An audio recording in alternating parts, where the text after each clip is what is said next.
So... Whoa. What? I'm tripping out. What? I hadn't been recording. But I'm totally not going to ask you to start over because that would be retarded. Anyway, so yeah, that's basically the point where I've gotten to, where the gorilla is talking about these stories that we tell ourselves. Uh-huh. And they're basically, think of like a paradigm. Do you know what a paradigm is?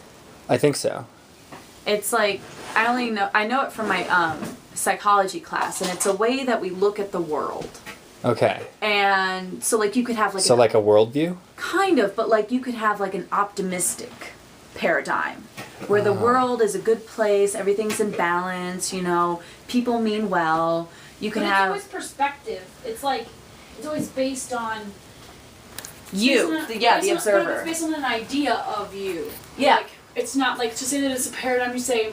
But it's like a worldview of like how you see the world and how it interacts with you. Right? Yeah. So, the gorilla calls it a story. And he's like, in this story, and it's really cool, like I said, because he uses the Socratic method. Mm-hmm. So he leads this guy into basically answering, like figuring it out for himself. And just by like asking him a bunch of questions. And so basically what the story comes down to, that Western society lives and breathes and believes, and this is how we interact with the world, is nature. So we are the peak of evolution, and as the peak of evolution, we're endowed with certain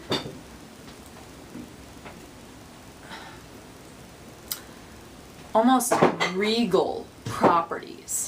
And this, you find this in the Bible.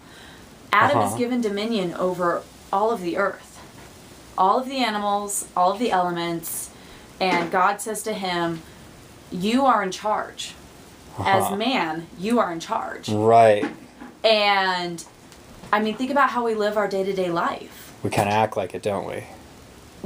Nature is there for us to control, for us to bend to our wishes. And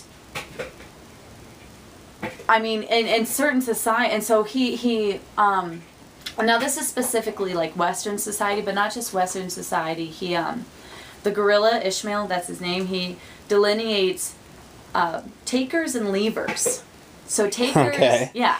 I mean, it's pretty obvious. So, like, think of, like, Native American cultures are, like, leavers. Okay. They're coexisting with nature, and they're leaving things behind for future generations as well as for nature to replenish itself. Yeah. Whereas, like, takers, you know, when we harvest a field of corn, we take all of the corn. We don't leave any of the corn. And not only that, but when we plow earth to make that field of corn, we plow all of the trees. We don't leave any trees, any brush, anything for nature to replenish itself. This is our land to control and dominate. Wow. So that's as far as I've gotten so far, and that's only a quarter of the way through the book. So I'm just like, where's it going from here? Wow. Yeah. What do you think? Where do you think he might go from there? I have no questions. I have no, like... You're just with it so far. I am so with it so far. Like, I am agreeing, like, 100% with what he has to say in this. It's a novel, but at the same time, it's a philosophical discourse. Yeah. And so, it's part novel and almost like part essay, like philosophical essay or what's the word? Meditation. You know, like think of like Descartes. When he wrote his Not that I've.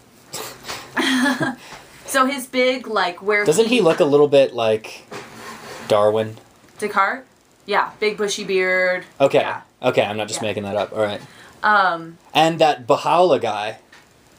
Oh, like you like talking at Macy's? About, yeah. The dude at Macy's? I thought it was Darwin at first. You know who I thought it was? I thought it was Methuselah from the Bible. Wow. Wow. Because when I picture Methuselah, that's who I picture. Big, long, white beard, and he looks like he's been alive for 500 years. Uh-huh. When 700 years old you are. Yeah, exactly. So, anyway. Okay, so summarize the point of this book, and then tell me about your favorite book. I don't know the point yet. Like I said, I've only... Summarize what you've learned so far. I don't know if it's... Or just... See, that's the cool thing about this book. Tell me why I should read it. You don't... Yeah.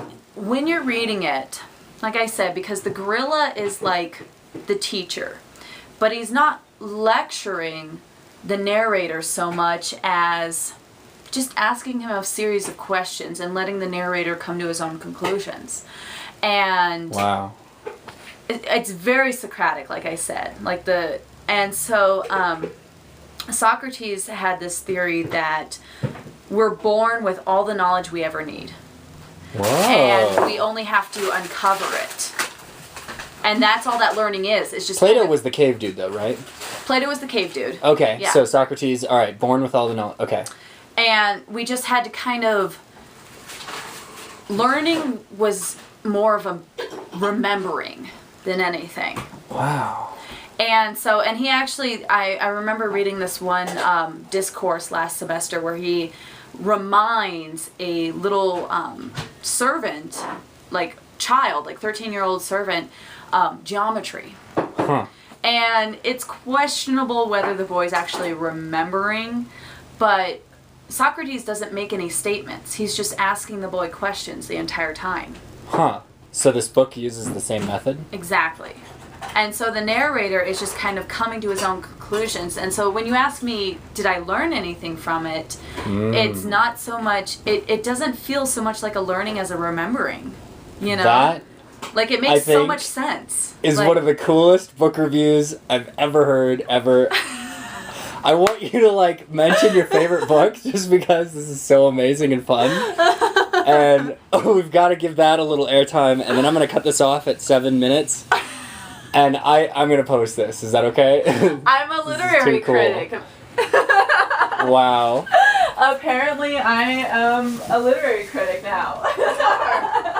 So, do you want to plug your favorite book real quick, and you know? I do. And give it. Can you do that in like, less than a minute? No. Oh, we got it. We got to wrap this up. I wouldn't cheat my favorite book. Well, then name what it is. Seem very fair to me. I know. Can I do like a separate review? Because this one I've read like a dozen times, and I could say what. Recite it detail for detail. Cool. I'm gonna stop it and restart it and say what we're about to do. So my favorite book, it's called Life of Pi by Jan Martel. Oh my god! And he's totally heard of it because I can hear him smiling and laughing. Not sure. And there's actually a backstory to how I found this book. Serendipitous as hell. How I found this book. Yeah. And it has been my favorite book for the last 6 years. Fascinating. And every time I reread it, I have a different perspective on it. It's not even like, I mean, one time I read it and it's like a literary book. The other time I read it, it's philosophy. The other time I read it, it's like insight into the psychology of man. It's like, gives you so many different perspectives on so many different elements of existence. That's why. Wow. All right, that's it. I'm stopping this. We're starting it again.